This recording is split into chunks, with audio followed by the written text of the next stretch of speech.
Hello, మీ ప్రసాద్ ఇక్కడ. ఇవాళ బెండకాయ కూర స్పీడ్గా ఎలా చేయాలని చెప్పి నేర్చుకుందాం. ఈ పద్ధతిలో మనకి అసలు జిగురు లేకుండా చింతపండు నీళ్లు వాడకుండా ఎలా చేయాలని చెప్పి చెప్తాను మీకు. దీని లోపల బెండకాయ మీద కొన్ని రైమింగ్ వర్డ్స్ రాశాను. Let is here that. అది విన్నాక మనం ఎలా బెండకాయ కూర ఎలా చేద్దామని వెళదాం. లేత లేత బెండకాయ, అందరూ మెచ్చే కాయ, నాజుగ్గా ఉన్న కాయ, తెలివిని పెంచే కాయ, అందరి పెరటిలో కాసే కాయ. ముచికిని తీయండి, ముక్కలుగా నరకండి, వేయిస్తే ఉంటుంది కరకర, కూరగా ఇస్తుంది కమ్మదనం, మసాలా వేస్తే బ్రహ్మాండంలాగా ఇస్తుంది ఆనందం. ఈ ఇప్పుడు బెండకాయని పెద్ద పెద్ద ముక్కల కింద తరిగి పెట్టుకుని దాన్ని మైక్రోవేవ్లో పెట్టి హీట్ చేయాలి. హీట్ చేసే ముందర దాని మీద కొంచెం నీళ్లు చల్లాలి. నీళ్లు చల్లితే కొంచెం మెత్తగా అవుతాయి. అవి ఒక 7 minutes పెట్టుకుని దాన్ని పెట్టుకుందాం. దీని మధ్యన మన కూరకి కావాల్సిన ఐటమ్స్ అన్ని తీసి పక్కన పెడదాం. మనకు కావాల్సింది ఏమిటి? కరివేపాకు, జీలకర్ర, ఆవాలు, కొద్దిగా కారం, మసాలా, గరం మసాలా పొడి, ఇవన్నీ తీసి పెట్టుకుని రెడీగా ఉంచితే నెక్స్ట్ మనం కూర ఎలా చేద్దామని చూద్దాం. ఇప్పుడు నేను చెప్పినట్టు బెండకాయలు పెద్ద పెద్ద ముక్కల కింద తరుక్కుని పెట్టుకున్నాం. ఇక్కడ తర్వాత మనం పోపు కావాల్సిన సామాన్ అంతా ఇక్కడ కరివేపాకు, ఆవాలు, పసుపు, జీలకర్ర, గరం మసాలా, కారం, ఇవన్నీ పెట్టుకున్నాం. ఇక్కడ తర్వాత ఉల్లిపాయలు సన్నగా తరుక్కుని, ఇక్కడ టమాటా కూడా చిన్న చిన్న ముక్కల కింద టమాటాలు తరిగి పెట్టుకున్నాం.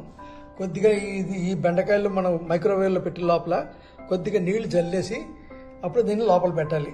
పెట్టి ఇది కొంచెం నూనె మాట మనకి కూర వండడానికి పెట్టుకున్నాం. ప్యాన్లో కొద్దిగా నూనె వేసుకున్నాం. ఇప్పుడు అన్ని పోపు కావాల్సిన సామాన్ అనేది అట్లా వేస్తాం, ఐటమ్స్ వేస్తాం. ఆవాలు,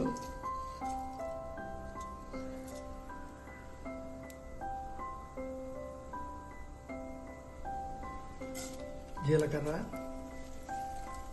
కరివేపాకు,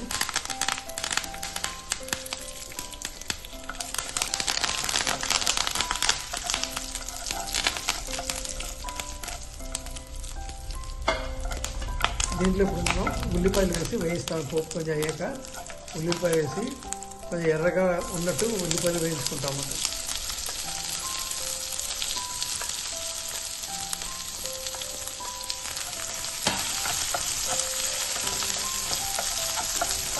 తరిగిన బెండకాయలు మైక్రోవేవ్లో పెట్టాను, 7లో పెట్టాను.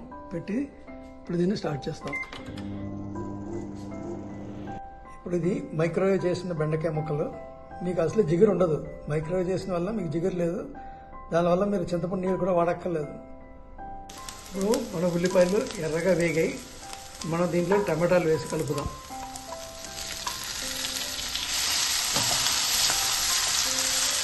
అది బాగా టమాటా ఉడికిన తర్వాత దీంట్లో ఉప్పు, పసుపు, గరం మసాలా,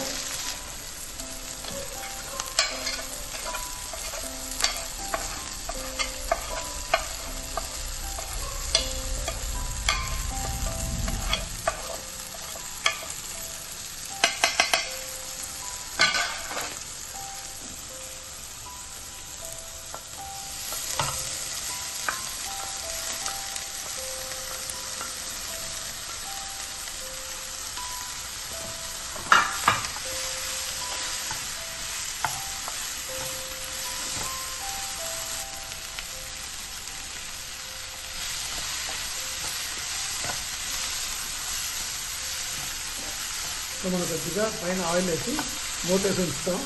ఒక 5 నిమిషాల్లో మన కూర రెడీ అయిపోతుంది. ఇదిగోండి యమ్మీగా వచ్చిన బెండకాయ కూర. కొద్దిగా మీకు ఇందాక ఉడకపోతే కొద్దిగా పైన నీళ్ళు చల్లాను నేను.